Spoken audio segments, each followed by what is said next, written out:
Hi everyone, I'm JD from Willowbound Journals, and today I am taking you thrifting with me, going to 3 op shops in the local town that I live in North Queensland. There is a 4th one that just opened up recently, so that's pretty exciting. But yeah, these are 3 that I regularly go to maybe once a month or once every 2 months when there's enough time for some turnover. And yeah, it's just really fun to go to all 3 in a row because they're actually not right next to each other, but they're within walking distance from each other. So it's quite fun just going to all 3 in a row. And I always like looking at the books. It's pretty much the first place I go to when I go op shopping or thrifting, is straight to the books, and I'm looking for especially any vintage books or French books, floral gardening books, children's illustrated books, that kind of thing. Always on the lookout for the Disney princesses or the Shirley Barber, I think it is. What's it called? Fairy books. So I have my go-tos. Looking at the buttons here, and there's some wool and some sewing patterns. This is the cookbook section. And have a look at some of these dresses. Look at that beautiful red one. So stunning. We were tempted to try this on. I was with my friend Noreen, and we really liked this one too. A bit more simple, but I love that type of fabric. So we were going to try one each of those on, but we ended up just moving on to the next op shop a bit later. So yeah, very, very pretty dresses. And I just love op shopping because you never know what you'll find. It's a treasure hunt. My eye is naturally drawn to anything with tulle or chiffon, that kind of texture.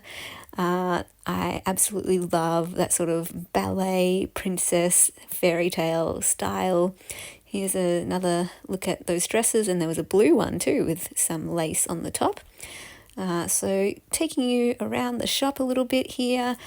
Again, my eye was drawn to these frilly lace edges of those pillowcases, and looking at some fabric here, some curtains, tablecloths. These can all be great pieces that you can use in your journals for covers or to make pockets or embellishments. I mean, there's so many different ways you can use all these things. When I first began making junk journals and I didn't have anything in my stash, I would totally pick up all of these things. But yeah, over the years, I've become a lot more selective now in what I choose, and I pretty much have 3 themes that I go for now, which is just floral, vintage, and French. So I'm not, as into fabrics or laces, unless, it is more of that vintage or dainty floral, I call it. I really love my dainty florals. Hang on, here we are at the second op shop. So again, starting with the books here, looking at the children's books. And if you spend a lot of time just going through one by one, you can find some really good treasures often. When I just have a quick glance, I don't usually find a lot. Unless, a spine jumps out at me, or it's a book that I've been looking for and I see the spine. But other than that, it's worth actually, if you have the time, to sit down or, just go through, flipping through the books one by one, taking it off the shelf and actually looking inside the pages, because sometimes the cover doesn't really give away what's on the inside, and you might be missing out on some treasure on the inside because you've judged it by the cover. So I was just looking here, there was a lovely vintage illustrated book there, not quite my style. I like more of the elegant, beautiful vintage illustrations rather than the cutesy type. This is a basket full of Reader's Digest books, which I love using for making journals out of. They're probably my favourite book to make my own journals out of because they're a lovely size Usually I can get 3 signatures in there, sometimes 4. And yeah, it's just a great size. I have my own journals made out of Reader's Digest books. I'm always on the lookout for those. Looking at these baskets here, I've got some beautiful doilies and that rose fabric. Yeah, like I said, if I was just starting out in junk journaling, I would have snapped that up for sure. And this is a very pretty doily here with the pink embroidery. I was tempted also to pick that one up. So I don't like the ones that are just hand drawn. I like the ones that have, the thread and the stitching with that type of embroidery. Okay, so now we are at the third op shop and taking you through the shelves here where I always walk past and take a look at what's on there. I love hang on, let me try that again. I love collecting crystal pieces, trays and dishes, bowls, so that they look pretty, but I always use them as well. Man, I'm stumbling over my words tonight. It's late at night, it's 10 p.m, so I should be going to bed soon. But yeah, so I have a little, it's not huge, but a little crystal collection, and I'm always on the lookout to add more pieces to it, basically.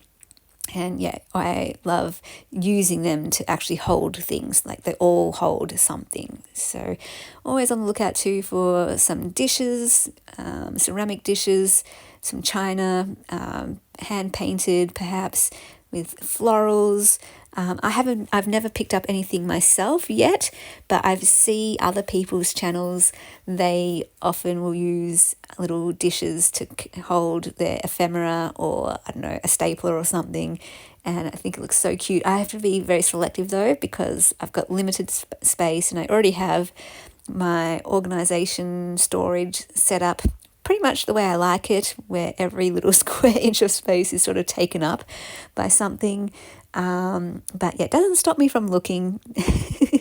And if something really calls to my heart, I'll make space for it. But if it doesn't, really, really call to my heart, then I won't get it because I don't need it. And I've already got like I said, my space set up. So I had a look at those books there. So between these 3 op shops, I only did come home with one thing this time.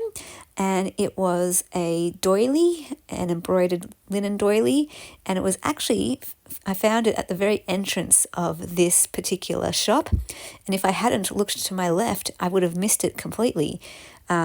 It was a bit hidden behind a cabinet type thing, or some piece of furniture, and a lamp or something was sitting on top of it as well. So yeah, if I hadn't glanced to my left, would have walked straight past it. And I'm going to show you right now that linen. So yeah, I picked that one up. Hope you enjoyed thrifting with me, and I'll see you in the next video. A big special thank you to my beautiful patrons who are supporting me in May. I could not do this without you, so thank you so much for believing in what I do and for all your amazing support and encouragement and kindness. I so appreciate it. If you'd like to become a patron, that's where you get access to all my extra videos, behind the scenes looks, videos of my face where I chat to you, and the journal making series from start to finish each month. If you're a Ruby patron or higher, you also get access to every digital kit in my Etsy and new ones each month. And some of the higher tiers, you get mail sent to you, perhaps a journal or a mystery pack or a paper pack or ephemera pack or a printable pack. So if any of that interests you, feel free to check out my Patreon. The link is down below. If you'd like to become a member as well, a YouTube member, you can do that for $1 a month, and that just supports my channel.